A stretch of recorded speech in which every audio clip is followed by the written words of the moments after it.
So, Selena, you've mentioned that relationships have made you millions of dollars. Could you share a little bit more on that? Rich relationships have made me eight figures in my business. And even one single rich relationship has translated to over $1 million of additional revenue.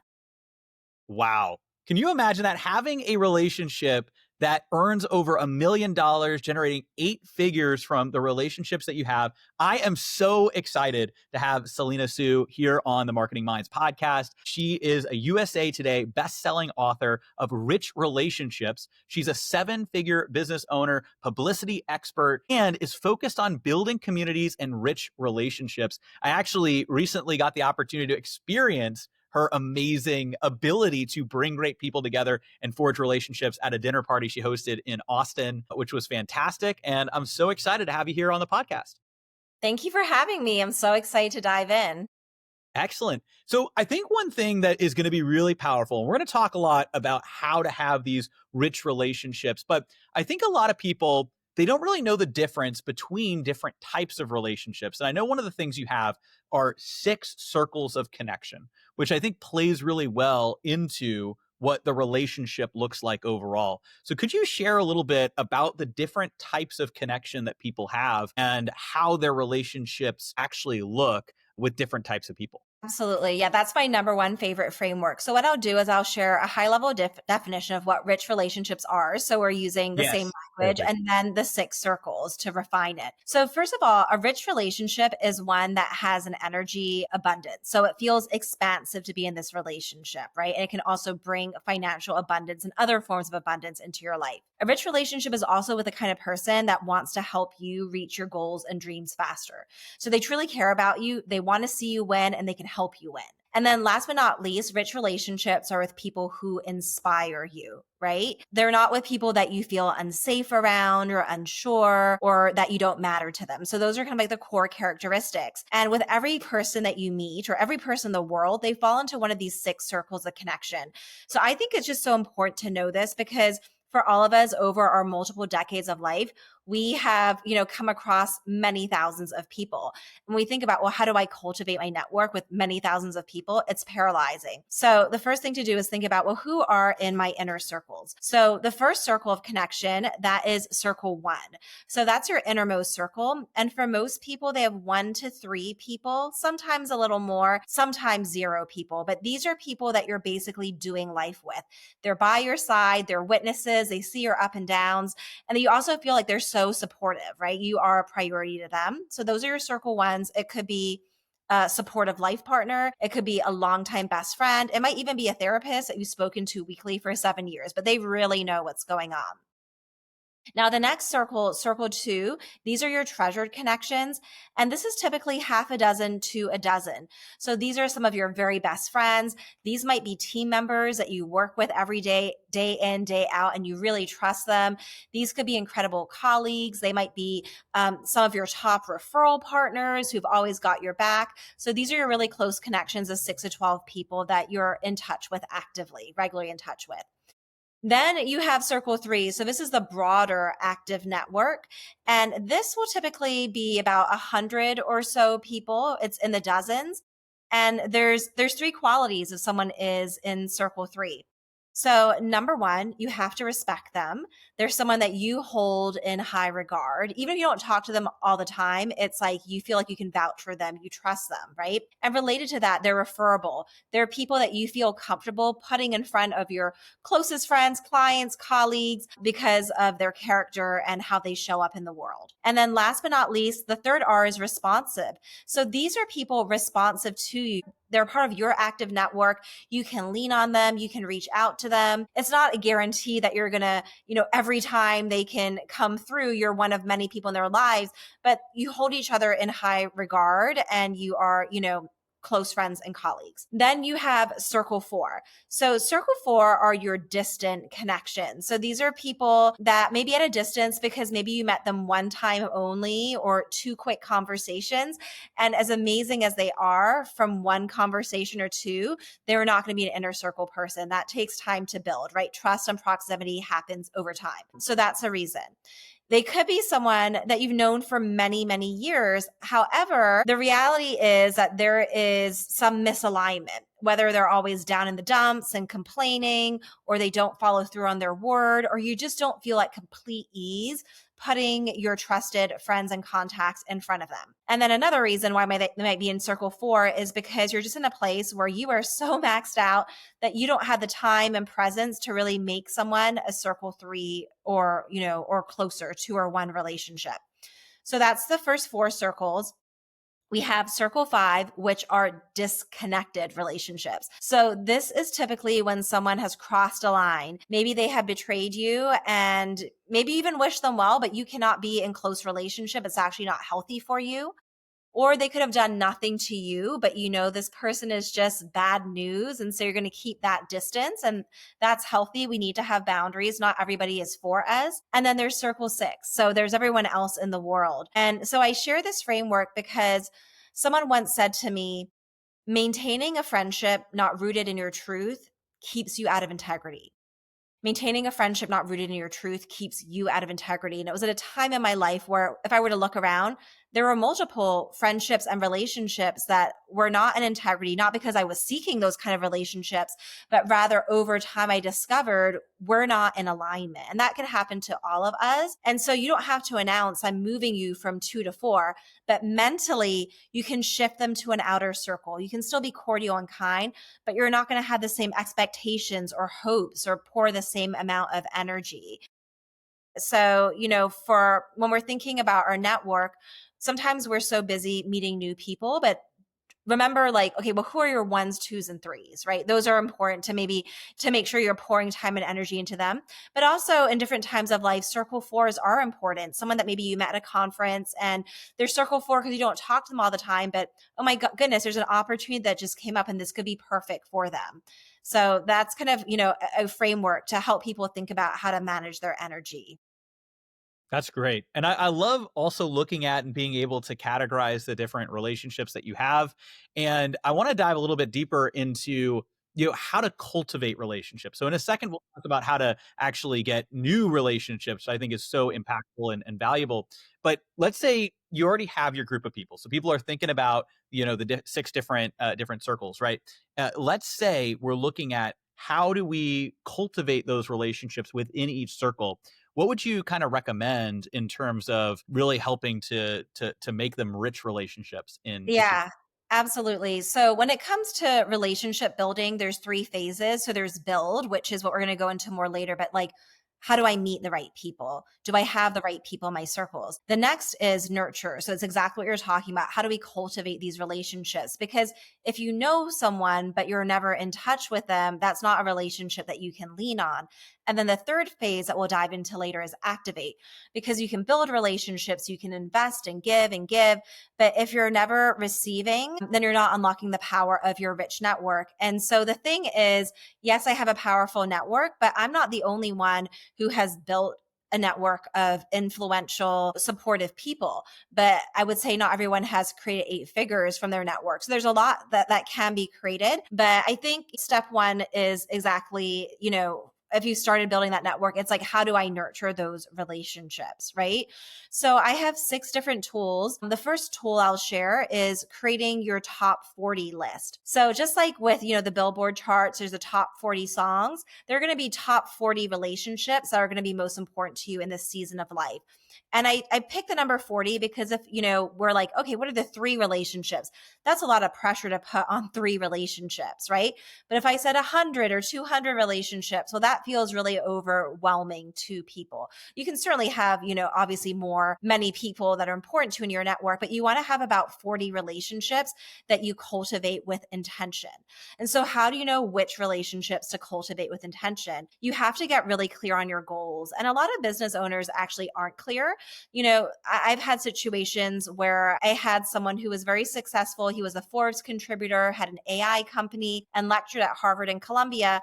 And at a party that I hosted, he was like, who should I meet? And I was like, yes, I would love to connect you with some people in my network. What are you working towards? What are your goals? What would be a meaningful connection for you? And he paused and he said, I don't know.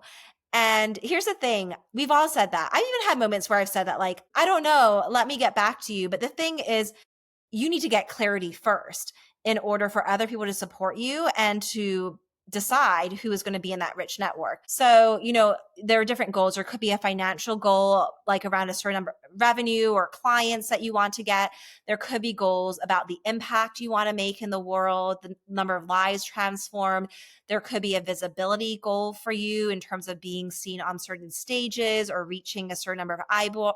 There might be a quality of life goal for yourself that goes beyond just business. And there could also be goals around systems and organization and structure. So in my book, I have everyone take time to really get clear on what's most important to you, because your rich relationships are going to be the people that help you reach your goals and dreams faster. But we must define those first. So once you know what your goals and dreams are, in the book, I talk about 10 different types of rich relationships. And I'll just kind of highlight a couple here. But a mentor, someone who can shortcut the time to get to your goal. It could be a team member. I also put, contractors and service providers in that category, people who can help you get things done in your business. It could be a peer who's on the same journey.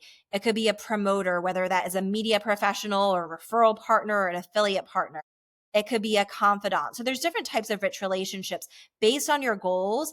Out of the 10, there will be certain rich relationships that correspond with those goals. So you know your goals, you know the types. Now let's go ahead and put down the top 40. So for the first 20 relationships, I recommend that these are people that you already have a solid relationship with. These are circle 1, 2s, and 3s. They have demonstrated that they care about you. They show up for you. There is that synergy already. There's that goodwill. So 20 of those names should be that. And then for the other 20, you may want to consider circle 4 relationships, maybe people that you're not talking to all the time, but you're like, that would be a good relationship to cultivate based on where I'm going, and ways in which we could just be mutually supportive to each other. And additionally, to have a really rich network is not just only talking to the people you already know. It's also expanding. It's about building. It's about going to events, getting introductions to very specific people where there is that alignment. So when you have your top 40 list, so that's the first tool, is create the top 40 list. A second tool is have a nurture appointment in your calendar, because the reality is each of us is so busy, out of sight, out of mind. So you have it in your calendar once a month, or if you want to do it more, you can, but at minimum once a month, just pull up your top 40 list and scan it and remind yourself, what are the important relationships I want to cultivate over the course of the year? It might look like sending them a quick voice note. It might look like commenting on a social media post. It might look like inviting them to a catch-up call. It might look like inviting them to a gathering that you are doing. And I have many more things to share, and I can continue to share some more strategies.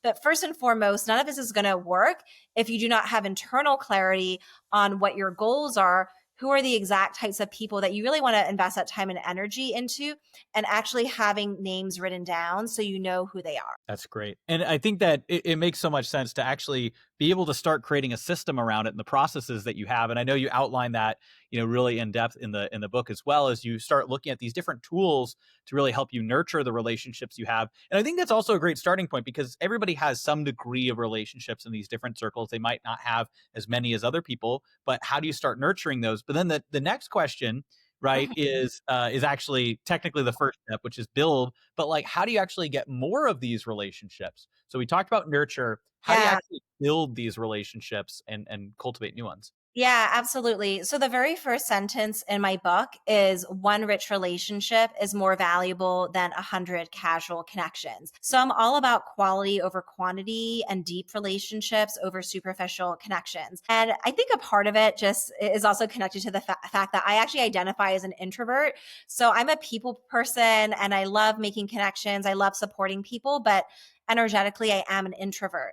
And I don't have the same kind of energetic resources as someone that can go from morning until night and endless coffee chats and events and things like that. I have to manage my energy. But the reality is, I think that most entrepreneurs are finding themselves pulled in a lot of different directions, that, whether they are just a super busy entrepreneur, a single mom, or they are taking care of aging parents, there are limits to their energy. And so it really is about intentionality. So again, it comes from that internal clarity party. For example, we met because I hosted a Rich Relationships dinner party, and I did 4 of them in Austin. I'm about to move to Dubai at the end of the year. And so I just really wanted to make the most of my time here and meet other incredible, inspiring people. And so I partnered with my friend, a fellow Superconnector. His name is Tan. And I was like, I want to host a Rich Relationships dinner party. I want to meet awesome people.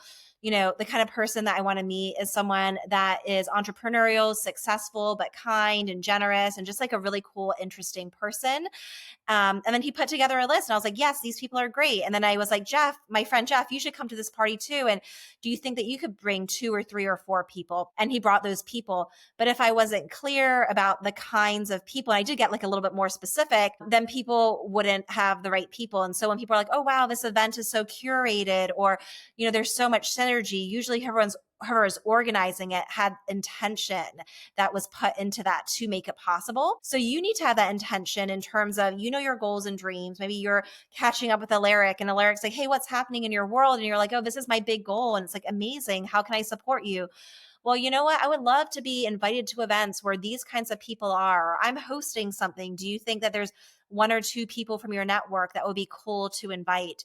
So you really have to have the clarity. And then to build a network, you have to make the ask from, can you introduce me, to, do you have ideas of which events? Will you accompany me? And so forth. That's great. And I think that that's the other thing to remember too, is that once you have some of these really great people in your circles, they have people in their circles as well. And to, make those introductions, like, through, Jeff as an example. And so there's so many different opportunities just like that. And I want to dive deeper into, kind of the building side of it and how you see, different masterminds and groups. And we're going to talk a little bit about some of that. But you said something that caught my attention. So you did multiple of those dinner parties. Is that like a part, like a? I'm curious because now it was incredible, and so I think that it's one of those things where it sounds like that's a little bit of a secret sauce strategy. Tell me more about that. How those dinner parties work. So that's part of like one of the Rich Relationship Nurture strategies. It's one of the 6, which is gatherings. And so through a gathering, you can develop deep relationships with multiple people at once. And, I think for a dinner party, I would say like 6 to 15 is like a size that I like. There might be other events where you might have 30 or 100 people, but then it might be your more kind of one way, like speaking from the stage versus like connecting. And so, yeah, gatherings are something that I do regularly, and everyone needs to think about like, okay, well, what kind of gathering would feel natural for you? Because it should be fun. So for me, I'm a foodie. I love to eat. I love to bring people together. I love to have meaningful conversations. So I was like, let's do a Rich Relationships dinner party so I can introduce people to the concepts of the book. So I'm also looking to spread the word about my book. And it's one thing to receive a copy of the book, but if somebody gets to hear a fireside chat with the author and ask questions and things like that, we're just going so much deeper. So that's something that I do. Another thing that I do is I host monthly Rich Relationship mixers with the most treasured people in my network. So these are my clients, these are my close friends, these are new friends. And at this time, we typically have 50 to 70 people come to every mixer. And so it's one time a month. It's 90 minutes of my time, but I'm cultivating 70 rich relationships at one time. And when you host a gathering, you create even more value because they're connecting with each other. You don't have to hold the weight of the conversation. Those conversations are happening when you curate them in breakout rooms or in other settings. But let's say you're someone that really prioritizes your physical health. Maybe you organize an entrepreneur's hike. There's an entrepreneur named Dan Martell, and he does this regularly, and people fly out to Kelowna to go on these hikes.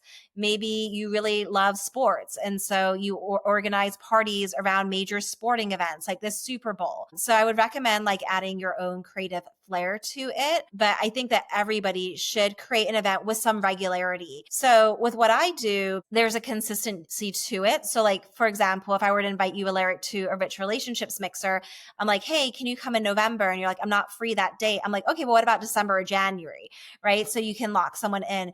You really want to create like a system around it, and you don't want to be reinventing the wheel every time. So mine is, it's typically like the second week of the month, either on a Thursday or Friday, and it's at the same time every time.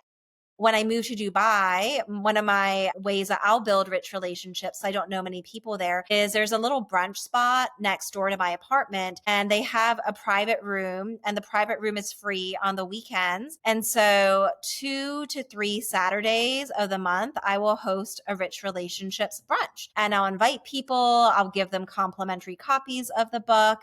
I'll have curated conversation. And then the other thing that I'll do is I'll have everybody kind of share. These will be really small, like 6 people. What are they working on, or what are they excited about? How can we support them? And I'll share kind of what I'm working on, whether it's, looking to get the book out, if you have people, I would love for you to share it. Or, one of my goals and dreams is to do, to speak to more corporations and do one-day rich relationships training events. And if you just keep on putting your goals out there consistently, and it's just like it's on the tip of your tongue, you're ready to share it, it's going to start happening. But a lot of people don't share what their goals are, and therefore people do not know how to help them. That's great. I think that's one of the things that I can see you practicing this in action, because at that dinner party, you talked about spreading the word about the book. Here we are on this podcast spreading the word about your book. And I think that it's one of those things it's kind of classic, right? It's like, you have to ask for the things that you're looking to get. And oftentimes, really we're all entrepreneurs, especially a lot of the people in your network for these rich relationships or high achieving people. And we want to support each other because, we all know what that's like to build things out and, launch things and all of that. And I think people are a lot more supportive, but people aren't always proactively supportive, right? So maybe that's your kind of initial circle. But later, as you get onto those later circles, right, it's you got to have more of a direct ask because there's so many different people. And but if it's very clear, it makes a lot of sense. I think that's really good wisdom right there. And I want to add something to that, Aleric. So I think that in order to be receivers, we have to be givers first, right? Because giving initiates a cycle of giving and receiving. So, everyone's going to have their different ways to give, right? Usually our giving can be around our expertise, because we know that sometimes 30 minutes of advice for us could translate into tens or even hundreds of thousands of dollars of business for someone in terms of ideas or course correcting. So one of the ways that I love to show up for people is I'm very passionate about books.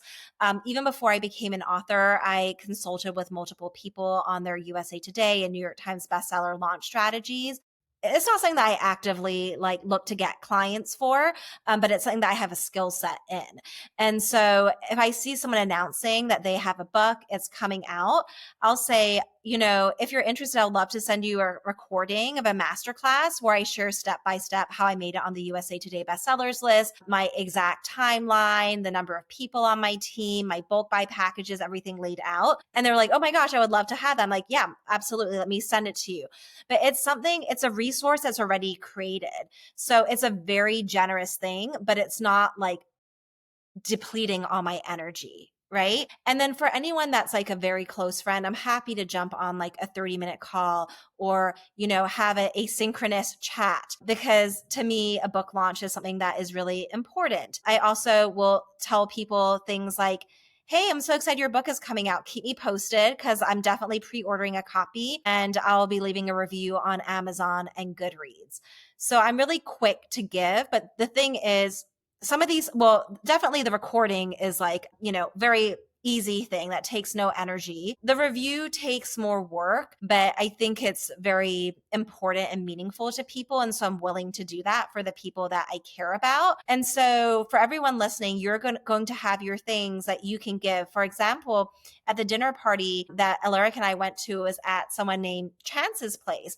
And Chance has, this was his guest house. It was an extra house, and he lets his friends use it for dinners and events. And so that was something that he offered. He offered up an event space. For others, maybe what you offer up is introductions or invites. Our friend Jeff, who introduced us, Jeff Brewer, he's part of Jeff Walker's mastermind, and he knows I'm looking to build more rich relationships. And so with the dinners, he's allowed to invite a guest. So he was like, I would love for you to be a guest at my second dinner. And I said, that would be amazing, right? And so in order, because I do believe that we need to be letting people know how they can help us, but we want to begin with a spirit of generosity, because I think many people have been in situations where they've been asked for things and it's like, wait, I don't even know you. For example, someone recently, I barely knew her. I think we exchanged like, I don't know, a voice note on Instagram and just a few like,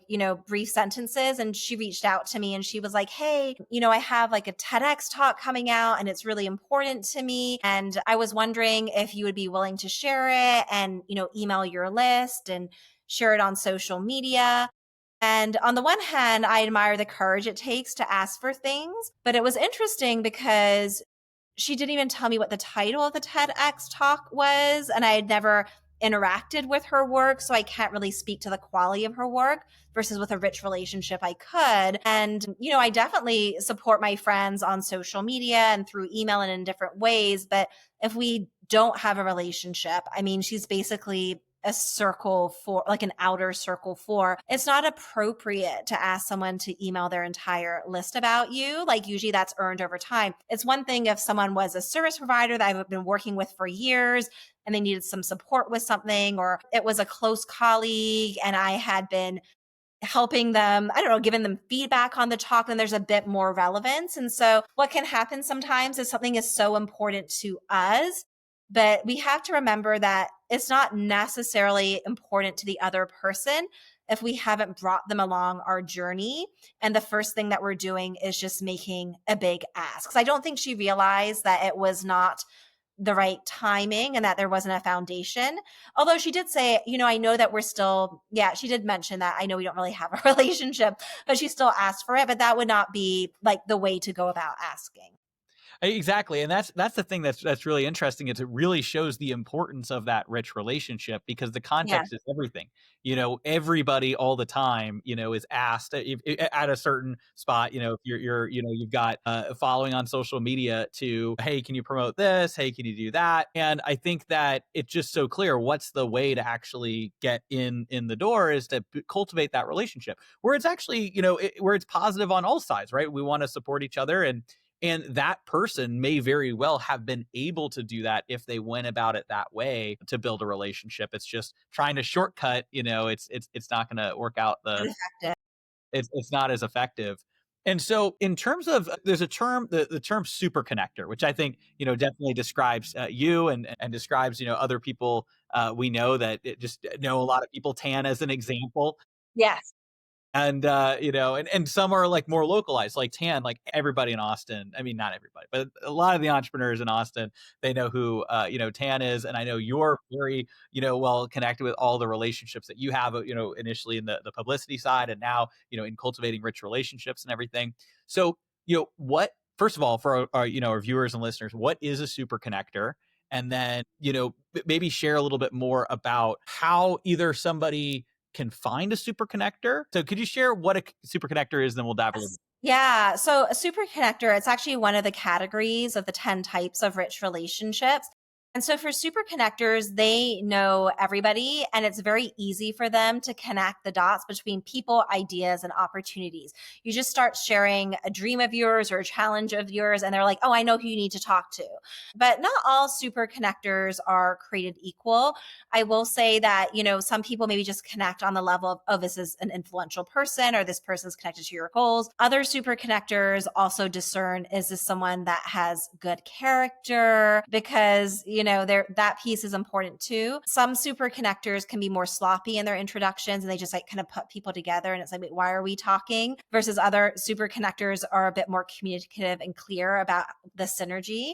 But yeah, I mean, I would just ask people around you, like, who are some of the most connected people in your city or in this industry, and they will tell you because people know who the super connectors are for sure.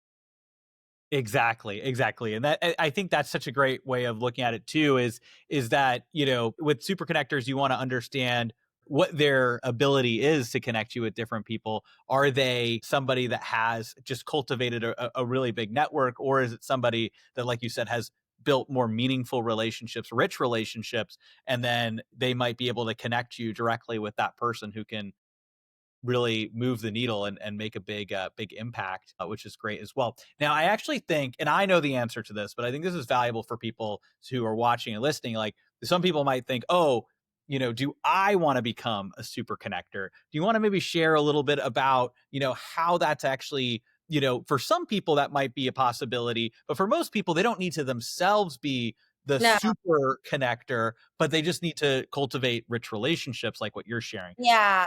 Hear that difference? We all have the ability to be a connector because the reality is, like, think about your life, right?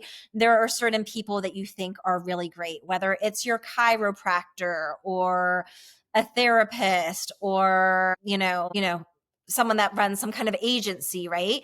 And so when you think about the best people in your network, sharing that with other people, right? That makes you a connector, but you don't have to be a super connector in terms of doing it all the time. Because for people like myself, it's just like natural and automatic. It's like breathing. It's like, oh, it's so obvious. Like these people need to talk and connect.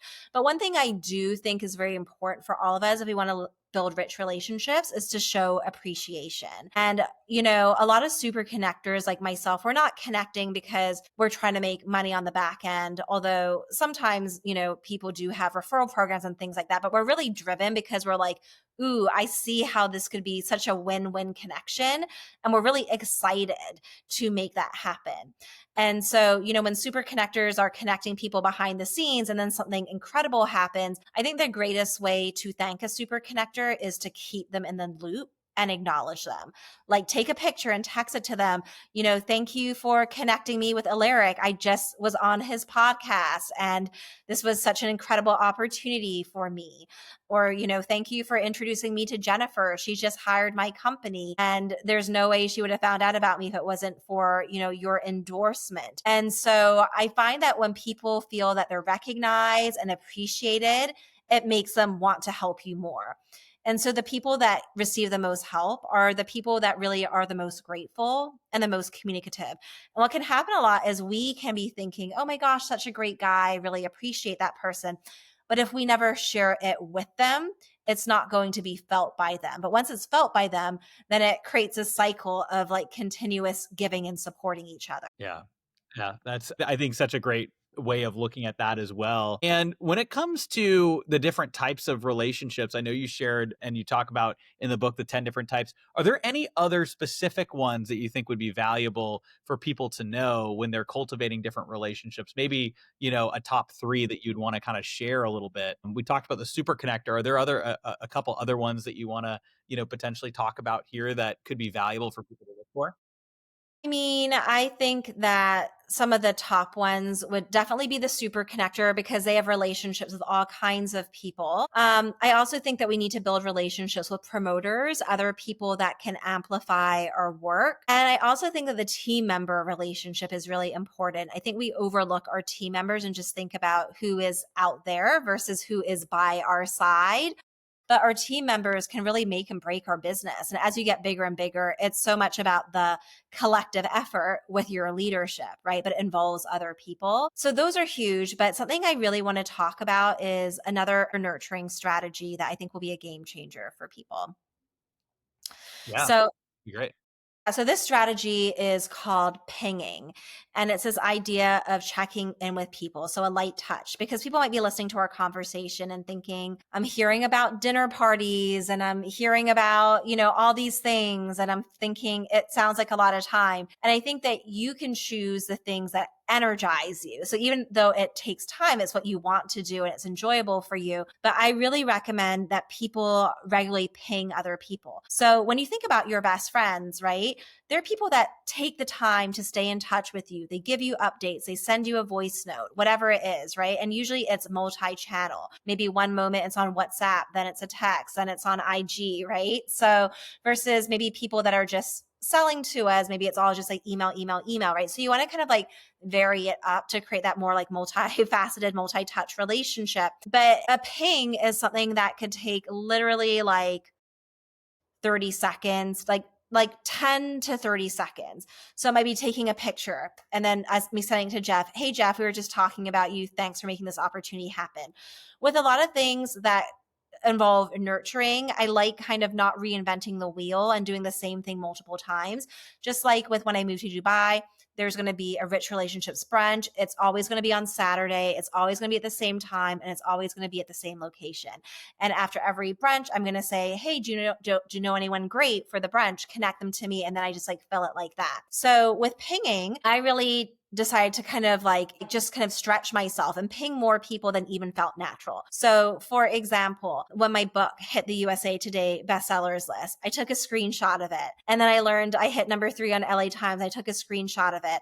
And then I sent it to a handful of people. So it was at the front of my camera roll. So it's literally just a few seconds, upload, copy and paste. The first sentence is the same for everyone. So I hit number 10 on USA Today and number 3 on LA Times, and then a personalized sentence. Thank you for having me on your podcast and spreading the message about my work. Thank you for pre-ordering a copy and helping me reach my big goal. Thank you for coming to my virtual book launch party. Thank you for joining me in New York City. And so that text message of upload, paste, and one sentence was under 30 seconds each. And I did it naturally for about like a dozen people, but I'm like, let me just push myself. And so that day I messaged 70 people. And then the next day I just thought, let me just keep on messaging people. And you might be thinking like, oh, I don't want to bother people. But what they're going to think is, wow, I'm someone that's so important to them that they will stop what they're doing to give me an update about something so exciting. And people are going to write back and be like, hooray, I'm so happy for you. And they feel like they're on the journey. What happened was really interesting. I didn't expect this, but there were people I pinged, and sometimes I didn't hear from them previously. And I could have been like, oh, they don't show up for me, but people are just really busy. And sometimes you just have to circle back in the right moment. And then it's like, oh my gosh, yes. So I had some people in my world who, have large audiences like, Jim Quick. And he was like, oh yeah, I've been meaning, I got the book. I got to post it on my IG stories. Mike McCallum of Profit First being like, oh yeah, I'm going to send it out in my newsletter. And then I sent it to my friend Francis, who's actually more of like a circle 4 relationship. And he said to me, Selena, do you think it would make a dent if I emailed my list of 600,000 people about your book?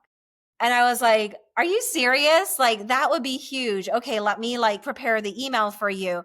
But so I tell this story because if your nurture game is really strong and people feel like you matter to them, you're updating, they're following the journey, then when they can see how they can help, they're just going to bring it up on their own. So they activate themselves, right? And so if you're like, oh, activating seems scary.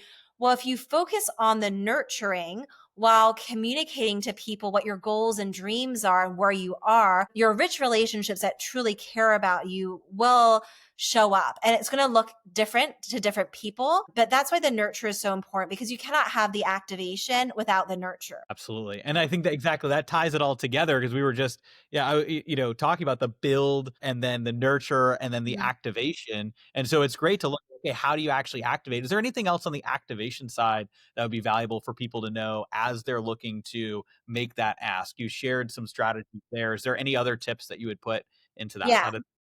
I have a formula that I created. It's called the GIVE formula. One caveat is I only recommend using the GIVE formula with an established relationship where you have shown up as a giver and there's a foundation. Otherwise, it doesn't work. So, first part of the GIVE formula is G. G stands for gratitude. So maybe, I'm saying to someone like my friend Diego, like, hey, Diego, thank you for just being such an incredible supporter for me on my rich relationship journey as I launch this book. It's just really meant the world to me. When you take the time to acknowledge someone and how they've shown up, it makes them want to support you more. It's like, wow, this person really recognizes it and it feels good to be a part of their journey. So start with gratitude. Now, so we have G, and the next letter in give is I. So I is inspire.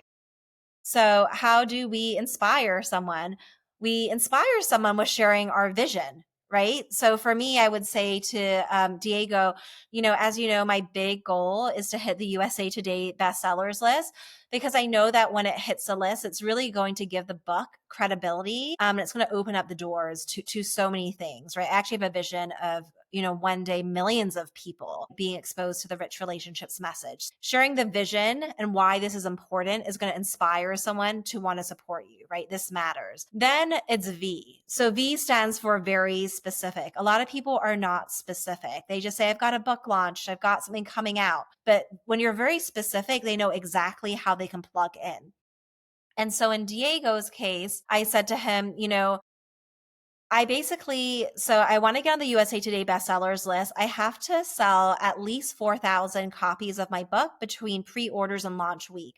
Essentially, I need to fundraise $100,000 in books. And I know that it's impossible for me to do this on my own. The only way that I can is to lean on my network of my closest friends and supporters to see if they will help.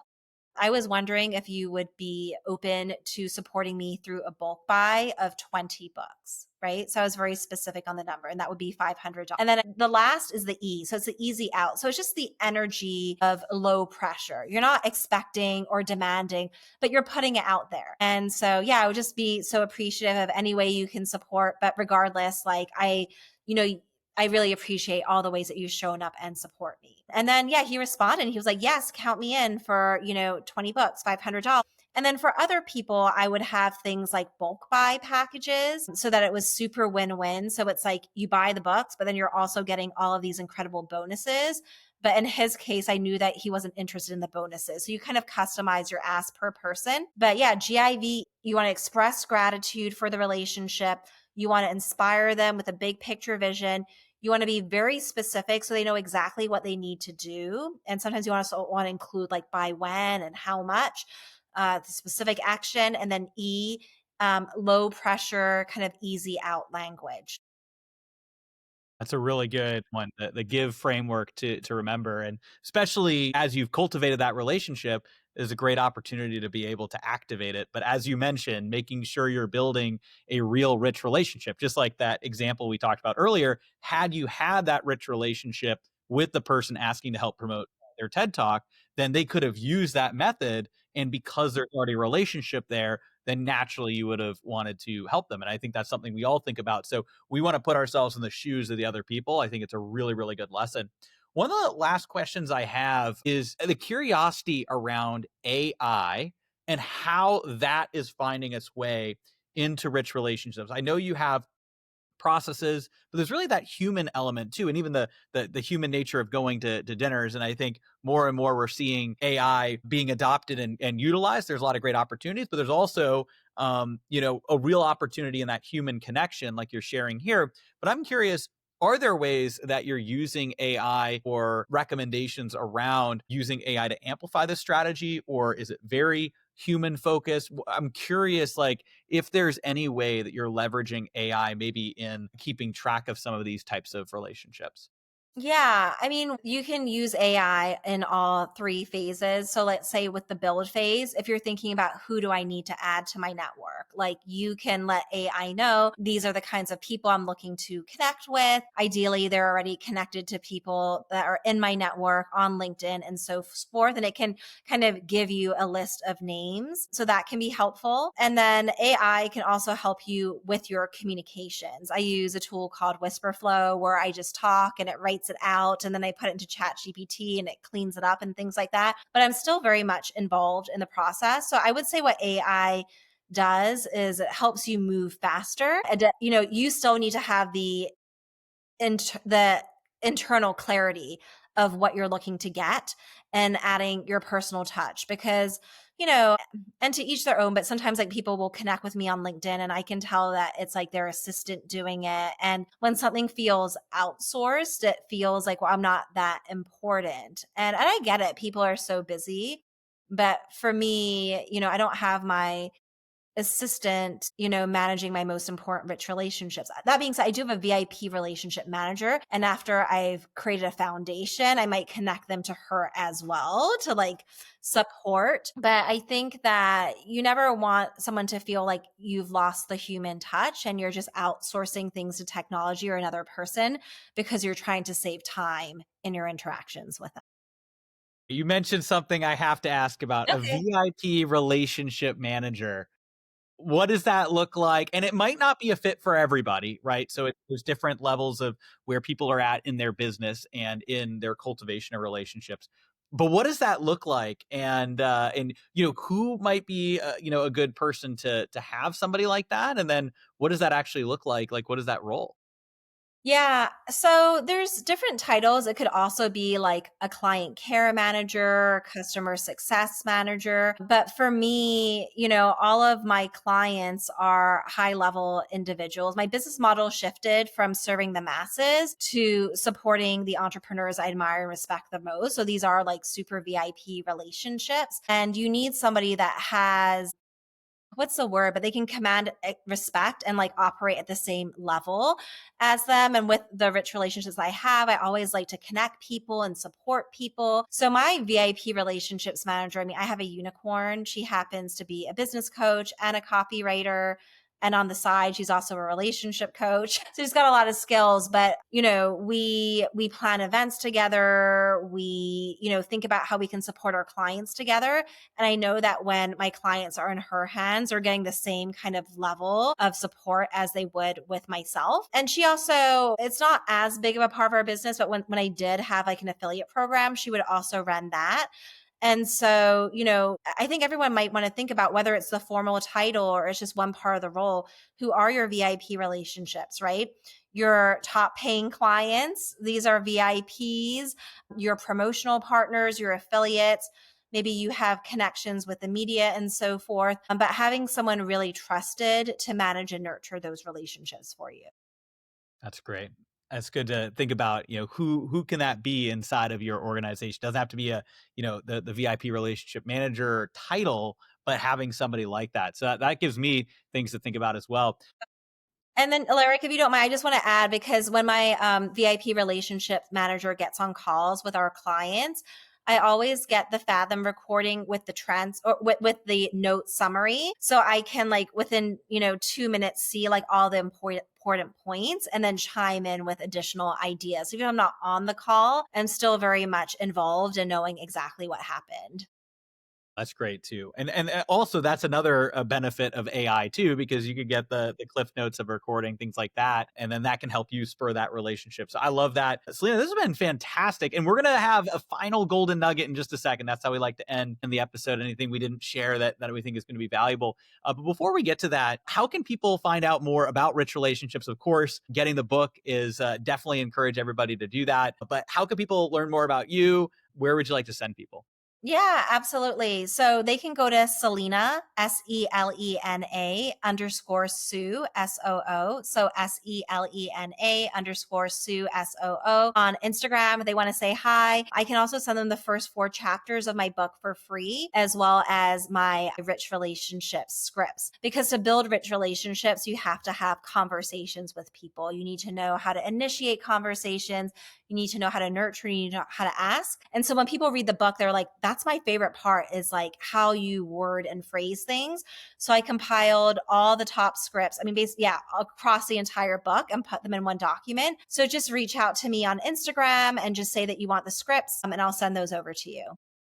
I love it. Definitely recommend doing that. We'll put all the links down to Selena's Instagram and the book as well down in the description wherever you're watching this. And Selena, so what's a final golden nugget or piece of value around rich relationships maybe we didn't have time to fully dive into earlier that you want to share with everybody as we close out today's episode? Yeah, I would say that the number one kind of like final parting thought is that rich relationships start with the relationship that you have with yourself. So you have to feel like you're worthy of rich relationships, and you have to feel like that you're not bothering people.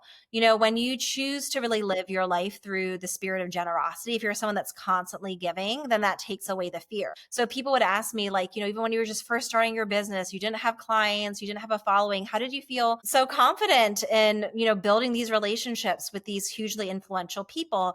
And for me, it was because, well, I'm connecting with them because they inspire me, right? That's what a rich relationship is about. And because they inspire me so much, I want to help them. The act of giving is the reward, right? I don't need them to do anything. People can feel when something is really transactional, but when someone genuinely has your back and wants to see you win, then they're going to want to be in rich relationship with you, right? And so kind of, knowing that you're worthy of rich relationships and really thinking about yourself as a giver versus a taker, I think will give you more confidence in moving forward. I love that. I love it. Starting with yourself, and then that allows you to pour into other people as well.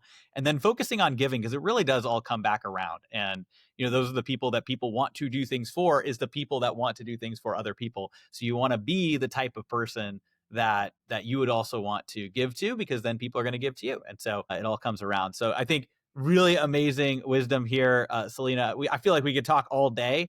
This is incredible. And we'll put all those links down below. Definitely get rich relationships and find Selena on Instagram. Really appreciate you hopping on here, Selena. Thanks so much for coming on the podcast. Thank you. My pleasure. Excellent. I mean it.